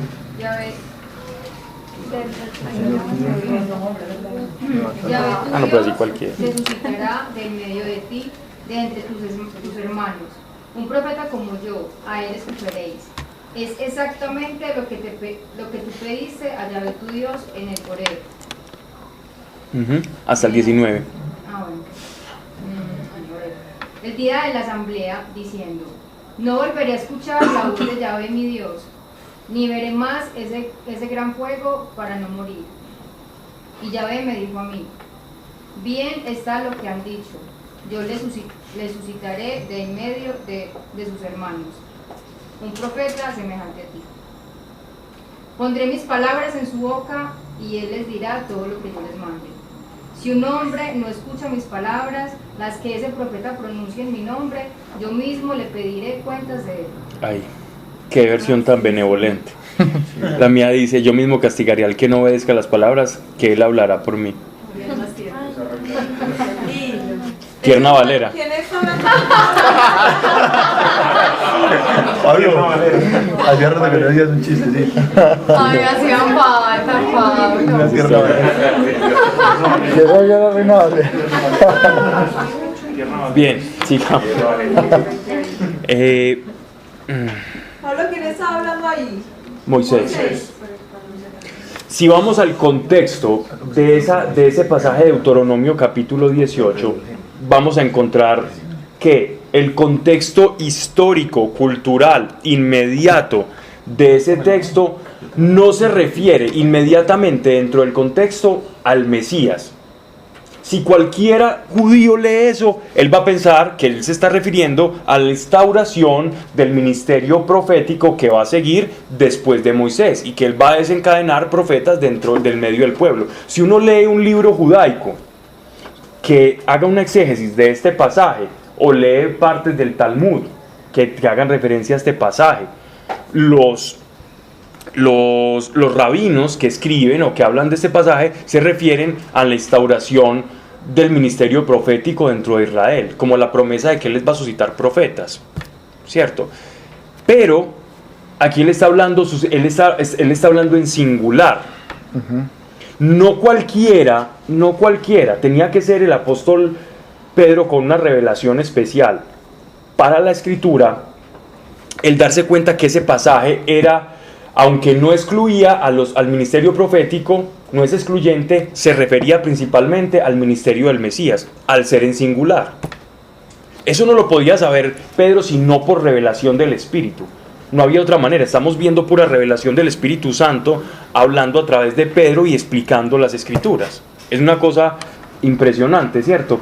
Y rubricado por el milagro del paralítico, del portón de la Hermosa. Entonces, eso le dio también la autoridad para poder defender el nombre de Cristo, en el cual levantaron al lisiado.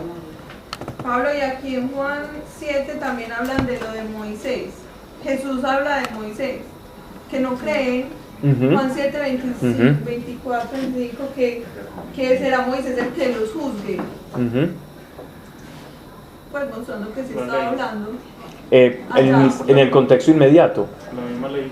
Sí, por eso te digo que el contexto inmediato nos lleva a eso, pero a través de la revelación, de la profundidad de la revelación, que es la Escritura, vemos que la Escritura habla en diferentes lenguajes, y que una persona llena del Espíritu Santo va a tener mucha más riqueza que la riqueza contextual de la mera palabra. De eso ya habíamos hablado, pero vale la pena al ver cómo los apóstoles utilizan la Biblia de una manera con un grado de revelación impresionante. A quien en el cielo debía recibir hasta llegar los tiempos de la restauración de todas las cosas, de quien Dios habló desde antiguo por boca de sus santos profetas. Dice en efecto Moisés: un profeta hará surgir el Señor Dios entre los vuestros hermanos como yo. Ahora sí, Dios, resucitando a su siervo, os lo envía a vosotros primero para que os bendiga al convertirse cada uno de sus maldades. Única y exclusiva forma para acceder a las bendiciones del Mesías es el arrepentimiento. Nadie que se considere bueno puede entrar al banquete celestial, porque sería un mentiroso, y el mentiroso no entra, a menos que se arrepienta de su mentira. Y sería uno mentiroso pensando que es bueno. O haría a Dios mentiroso, o Dios lo escogería para ser Mesías. Vamos al capítulo 4. Ya levantamos. Dolor de estómago. Una crucificada moderna. Vamos al capítulo 4, versículo 1. Mientras ellos hablaban al pueblo, sobrevinieron los sacerdotes, el oficial del templo y los saduceos. Hablemos de estas tres castas para que no se me olvide o se me pase. Aquí utilizan los sacerdotes, se referían, digámoslo así, como a todos los levitas que atendían toda la parafernalia que se suscitaba en el templo, ¿cierto? Cargar cosas, las cosas para los lavatorios, el que limpiaba las rejillas de la grasa, el que ayudaba a que las menorá o los candelabros estuvieran siempre encendidos con aceite. Eso sí es un sacerdote. Entre muchas más cosas. Pero entonces no predicaba, sino que los que predicaban eran muy poquitos. Eran los maestros de la ley. Casi todos los sacerdotes estaban en funciones muy físicas. Por eso hasta los 30 años, a los 30 años ya el sacerdote era como, ¿sí puede eso? No, porque les tocaba estar cargando becerros, cosas, era muy duro, no era fácil. Ellos eran los que hacían el sacrificio para mí. Sí. Entonces, esos son los sacerdotes. El oficial del templo era como una especie de sacerdote administrador, ¿cierto? Es un cargo. No, más que un mayordomo, era el que se encargaba de los tiempos. Entonces, a esta hora se hace tal cosa, te estás pasando de la hora, mira, ya toca la oración. Sí, era como un hombre de logística, se podría decir, la logística del templo. Y los saduceos, ¿por qué los saduceos? ¿Quiénes eran los saduceos? Los saduceos ya sabemos que dentro de las facciones que, digámoslo así, que proliferaban en la época contemporánea a Jesús, estaban los saduceos, los fariseos, los esenios y los celotes. Eran como las facciones más populares. Los saduceos era la casta sacerdotal más vinculada con la clase dirigente, con los reyes, con el dinero, con la opulencia, etcétera, etcétera. Y particularmente los saduceos no creían en la resurrección de los muertos, mientras que los fariseos creían en la resurrección. Y debido a eso tuvieron muchos problemas. Pero los saduceos, teniendo el favor de las personas ricas, se sostenían más fácilmente en el poder que los fariseos, que eran un poquito más segregados. ¿Estos no eran los que eran como unos monjes por allá alejados? No, esos eran los esenios. Entonces, estaban los saduceos. ¿Por qué los saduceos aquí aparecen y no aparecen los fariseos en este pasaje? ¿Por qué será? De acuerdo a lo que hemos venido leyendo. ¿Por qué aparecen los saduceos? ¿Por qué hacen mención a los saduceos tan fortuitamente, aparentemente, y no a los fariseos? De acuerdo a lo que yo acabo de decir. No es por el contexto, por donde se movían. Porque Estás diciendo que los fariseos se movían más, muy poco, pues posiblemente sí, podría ser por eso, pero es por algo más. Aunque sí, podría ser por eso, pero es por algo más. Participaron en la crucifixión y todo lo de Jesús. Y la... Podría ser por eso, pero hay algo más. Porque tenían que velar por seguir resaltando esos reyes o esos dirigentes que habían y no dejar subir esa figura. Podría ser por eso. Porque se enojaron. Podría decir que no tienen ¿Qué acaba de decir Pedro? ¿Qué acaba de decir Pedro un versículo antes? A este resucitó Dios. ¿Cierto? Y le dio vida. Ellos no creían en la resurrección. Entonces los fariseos se quedaron calladitos. Los fariseos dijeron, bueno, vamos a ver cómo desembalan. Porque se sintieron como, bueno, como cuando uno tiene al lado un hincha del equipo de uno y hay 20 que no. Pues es el amiguito ahí, por lo menos, amiguito de 3 minutos. Por decirlo de alguna manera, pues. Sí. Pero entonces los fariseos, claro que Los fariseos creían en la resurrección de los muertos, los saduceos no. Pero los fariseos, ¿qué posición tenían dentro de la sociedad? Los fariseos eran tenidos como por los verdaderos sacerdotes que no eran sacerdotes. ¿Cómo así? ¿Así? Verdaderos sacerdotes que no eran sacerdotes. No ostentaban el cargo, pero el pueblo los consideraba como que los que sí verdaderamente deberían de estar allá. Cumplían la ley. Sí. Eran muy legalistas. Gozaban más del favor del pueblo los fariseos que los saduceos, pero los saduceos tenían el poder y gozaban porque estaban muy vinculados con los Herodes y con la clase dirigente y no se la peleaban con el imperio romano. Pablo, ¿sabes qué? Pero ellos ¿qué hacían? O sea, si no eran sacerdotes y no podían ejercer como tal, ¿por qué eran clasificados como fariseos? Porque todos tenían acceso al templo y podían enseñar en el templo.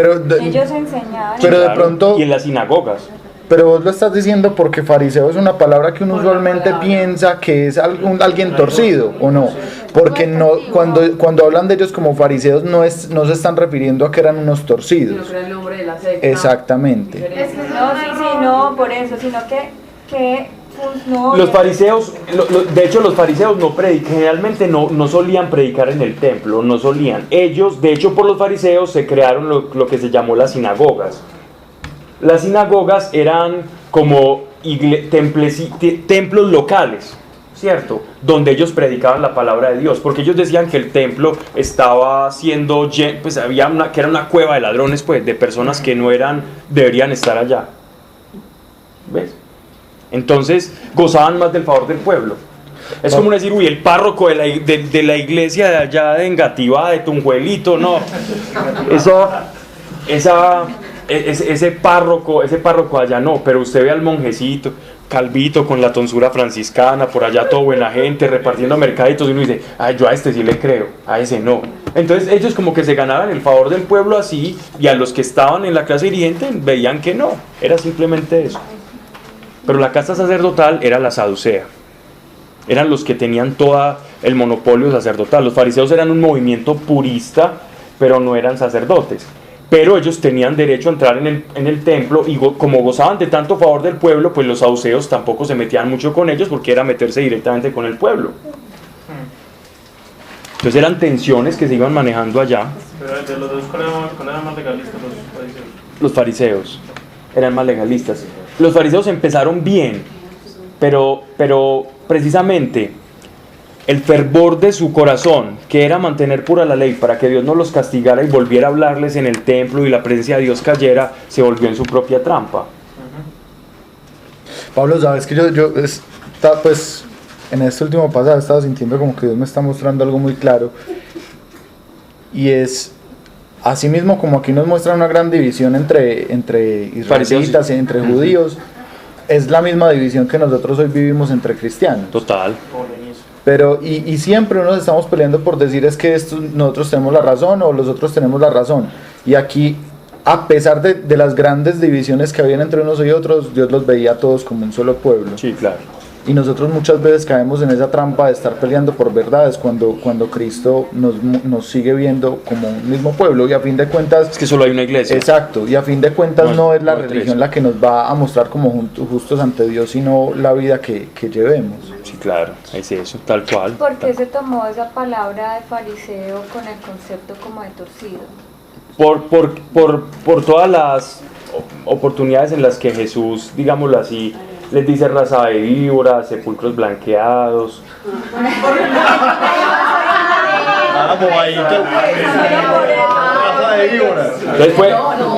Y porque era quienes tenían como conocimiento, Martis, y porque era como quienes tenían el conocimiento de las cosas de Dios, y aún así no fueron en pos de él, sino antes en contra. Pero de hecho la palabra fariseo la palabra fariseo la utilizamos como peyorativa, pero en realidad no tiene nada que ver con eso. Porque si uno se da cuenta, muchos fariseos se convirtieron al cristianismo. Muchos fariseos fueron discípulos y seguidores de Jesús. Muchos. Pudo haber sido fariseo, era lo más seguro. De los saduceos, poquitos se convirtieron después. Hubo más fariseos convertidos porque simpatizaban con la idea de la resurrección. Los saduceos no. Lo que pasa es que como ellos eran los más puristas, eran los que más les interesaba discutir con Jesús.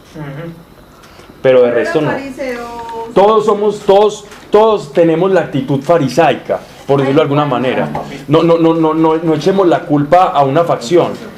Todos hemos sido sepulcros blanqueados, todos hemos sido hipócritas, todos hemos intentado poner en aprietos a otro porque creemos que sabemos algo en virtud de un conocimiento vano. Exacto. Y Pablo, pero entonces el pueblo de Israel fue que antes estaban en tribus y después se dio como en sectas, ¿o qué? No. El pueblo de Israel en la época de Jesús ya había sufrido tres diásporas, 3 dispersiones.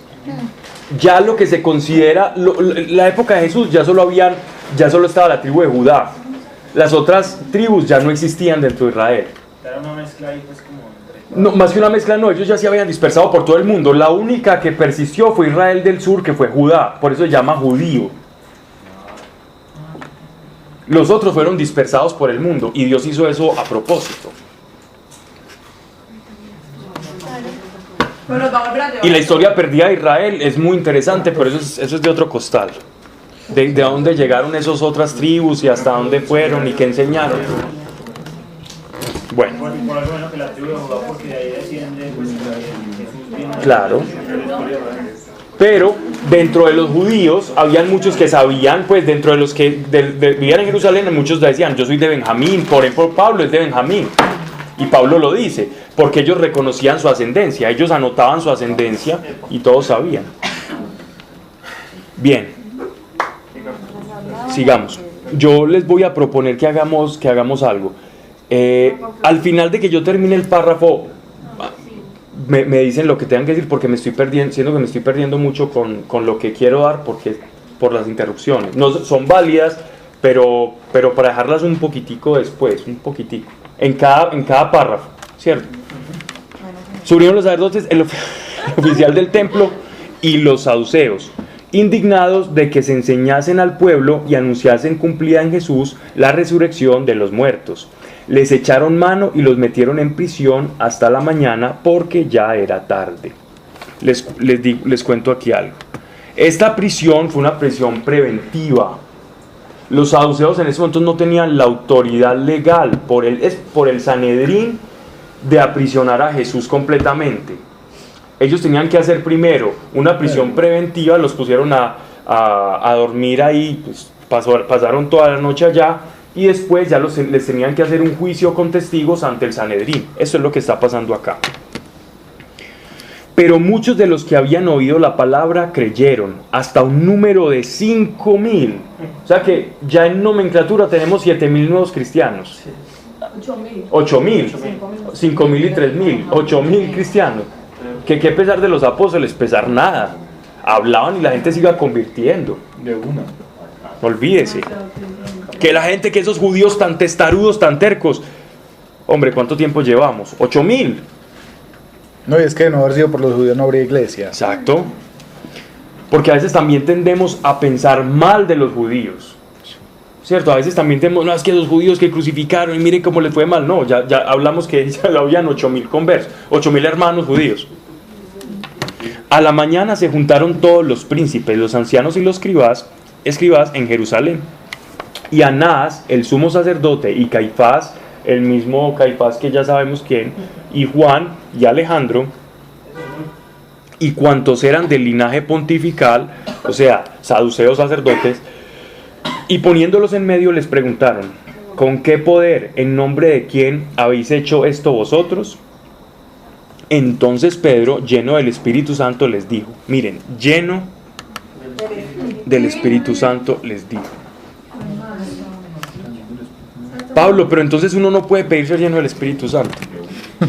Lleno del Espíritu Santo les dijo: príncipes del pueblo y ancianos, ya que somos hoy interrogados sobre la curación de este inválido, por quien haya sido curado, sea manifiesto a todos vosotros y a todo el pueblo de Israel que en nombre de Jesucristo Nazareno, a quien vosotros habéis crucificado, a quien Dios resucitó de entre los muertos, por él, se halla sano ante vosotros. Les reveló el nombre y les reveló la resurrección de los muertos. Él les dijo: ustedes son saduceos y no me importa, él resucitó, yo soy testigo, y por este nombre lo hicimos. Y el más atrevido de todos y el más valiente. Él es la piedra rechazada por vosotros los constructores, que ha venido a ser piedra angular. En ningún otro hay salud, pues ningún otro nombre, miren la importancia del nombre, ningún otro nombre nos ha sido dado bajo el cielo entre los hombres. Sabiendo la importancia de conocer el nombre de un ser espiritual, sabía el apóstol Pedro la connotación del nombre para los judíos y la trascendencia. Él les tira esta perla: por el cual podemos ser salvos. Viendo la libertad de Pedro y Juan, y considerando que eran hombres sin letras y plebeyos, se maravillaban, pues los habían conocido desde que estaban con Jesús. Y viendo presente al lado de ellos al hombre curado, no sabían qué replicar. Y mandándole salir fuera del Sanedrín, conferían entre sí, diciendo: ¿qué haremos con estos hombres? Porque el milagro hecho por ellos se manifestó notorio a todos los habitantes de Jerusalén y no podemos negarlo. Pero para que no se difunda más el suceso en el pueblo, conminémosles que no hablen a nadie en este nombre. Y llamándolos, les intimaron no hablar absolutamente ni enseñar en el nombre de Jesús. Pero Pedro y Juan respondieron y dijéronles: juzgad por vosotros mismos si es justo ante Dios que os obedezcamos a vosotros más que a Él. Porque nosotros no podemos dejar de decir lo que hemos visto y oído, o sea, su testimonio. Pero ellos les despidieron con amenazas, no hallando motivo para castigarlos, y por causa del pueblo, porque todos glorificaban a Dios por el suceso. El hombre en quien se había realizado el milagro de la curación pasaba de los 40 años. 40 años de estar así. Todo el pueblo lo conocía. Claro, no tenían nada que decir. Ante ese hecho no podían decir nada, se quedaron desarmados. Callados, claro. Pablo, yo tengo una... ¿Ya terminaste el párrafo? ¿Sí? Puedes hablar. ¿Existe de pronto algún reporte? O sea, con eso yo creo que de pronto está como respondida mi pregunta. Pues, ¿Dudaste en que si respondía no estaba bien o qué? No, Sí, pues, está bien, pues. Respondida está bien. Bueno, yo le digo a la gente a veces, lo que pasa es que, por ejemplo, vos en el nombre de Buda o de Mahoma o de nadie no puedes ni sacar un demonio ni sanar a una persona. eso no pasa, ellos no tienen el poder de Jesús, el nombre de Jesús tiene poder.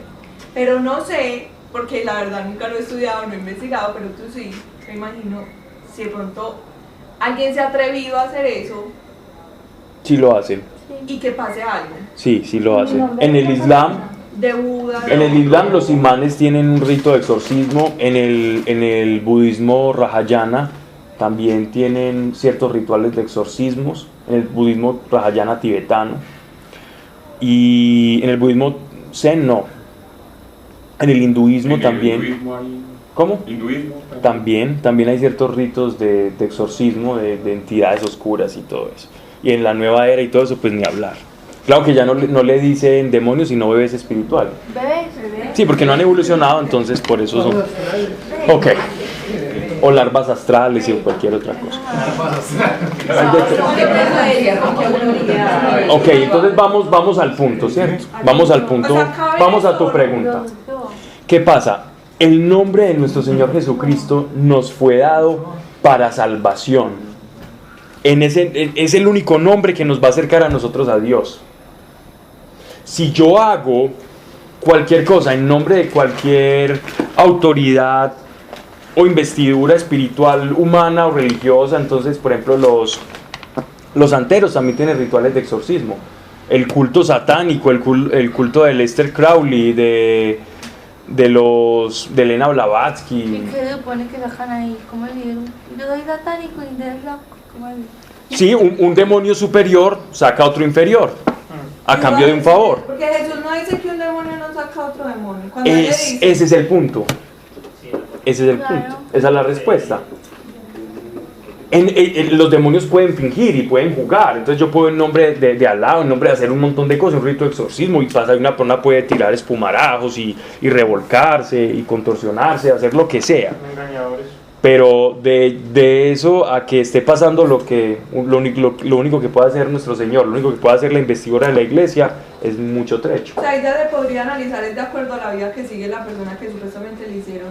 No, le hacen la liberación y el demonio juega y molesta y ya, eso es todo, pero no sale. Pero no de acuerdo a la vida, porque según la religión no va a haber un llamamiento, un cambio necesariamente. Exacto. De hecho, ellos muchas veces tienen eso como para que te vaya mejor en X o Y cosa, más no porque ellos tengan la inclinación a un cambio de vida.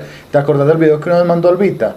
De este tipo que fue medio yogi, y él decía que en algún momento Dios le reveló que, por ejemplo, cuando había un demonio que se manifestaba en forma de enfermedad en la vida de una persona, a ellos les habían metido el cuento de que podían sacarlos, y que él oraba por una persona y él veía que se sanaba, pero que por a los 6 meses volvía, que hasta que él se dio cuenta que en realidad no era que los pudieran sacar, sino que podían hacer que se movieran, y que durante un tiempo permanecían ocultos pero volvían y se manifestaban. Hacían una Nunca los sustitución sacaban. sintomática. Y es la astucia del demonio.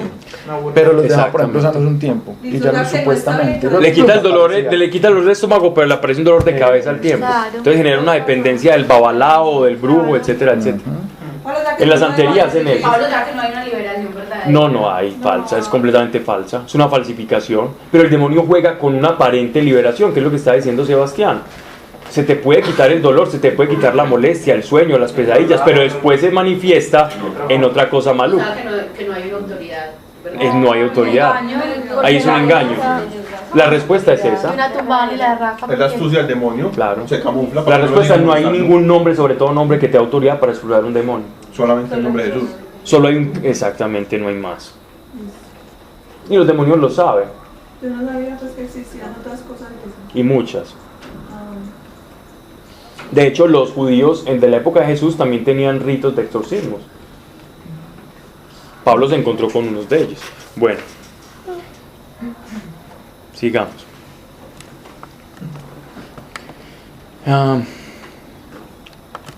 Aquí uno puede meditar mucho, pues esto sí lo dejo para que cada uno lo medite en su casa, lo de estas palabras del apóstol Pedro, lo que pasa en el Sanedrín, la valentía que ellos toman. Es algo que no hay que explicar mucho porque es casi que concluyente por el texto mismo. Versículo 23. Los apóstoles despedidos, para terminar aquí hasta terminamos en el 31. Los apóstoles despedidos se fueron a los suyos y les comunicaron cuanto les habían dicho los jefes de los sacerdotes y los ancianos.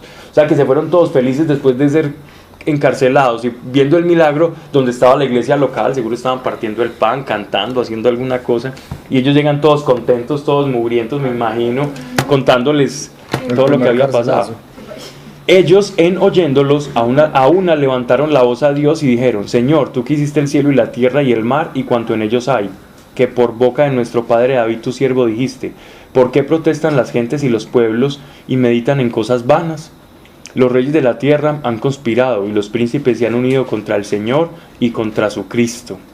En efecto, se unieron en esta ciudad contra su santo siervo Jesús, a quien ungiste, Herodes y Poncio Pilato con los gentiles y el pueblo de Israel, para ejecutar cuanto tu mano y tu consejo había decretado de antemano que sucediese.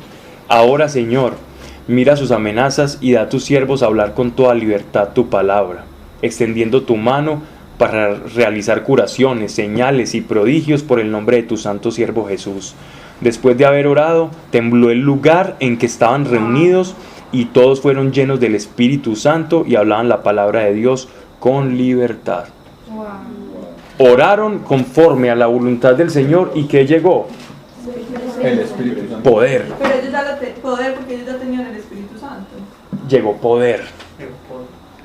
Les abrió las puertas, ¿cierto? Más pues. O sea, pero esta, es que y tembló. Se habían añadido un montón. Sí, probablemente claro, no tenían también. La presencia del Espíritu Pero Santo. esta oración que ellos están diciendo acá, lo importante acá de este pasaje es que es una oración conforme a la plena voluntad de Dios. Ese tembló la tierra es como decir: estoy de acuerdo, y lo que están diciendo se cumple y se va a cumplir, porque se unió la voluntad de la tierra a la voluntad al sí del cielo. El no sé o el no de la tierra se unió al sé y sí de Dios. Y cuando mi no y no sé se une al sí de Dios y se convierte ese no sé y no en un sí, sí se hace conforme a su palabra. Y llega el poder de Dios. Y esa es la verdadera unción. Vamos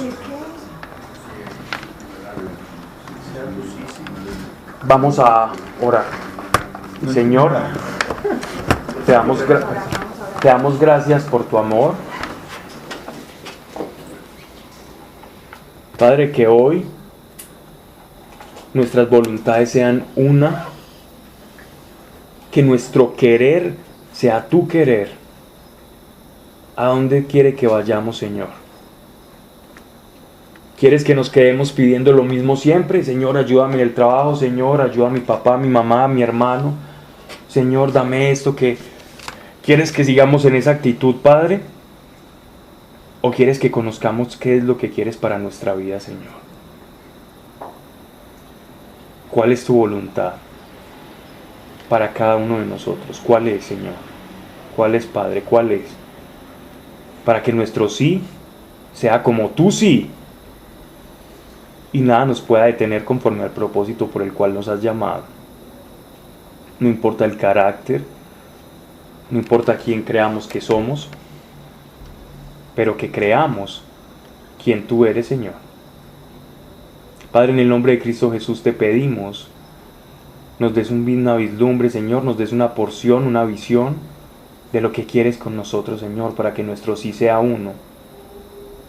Y para que como iglesia podamos pedir y ponernos de acuerdo en tu nombre, pero de acuerdo en tu nombre. Que la iglesia diga sí, conforme a tu sí, Señor. Yo te lo pido en el nombre de Cristo Jesús. Amén.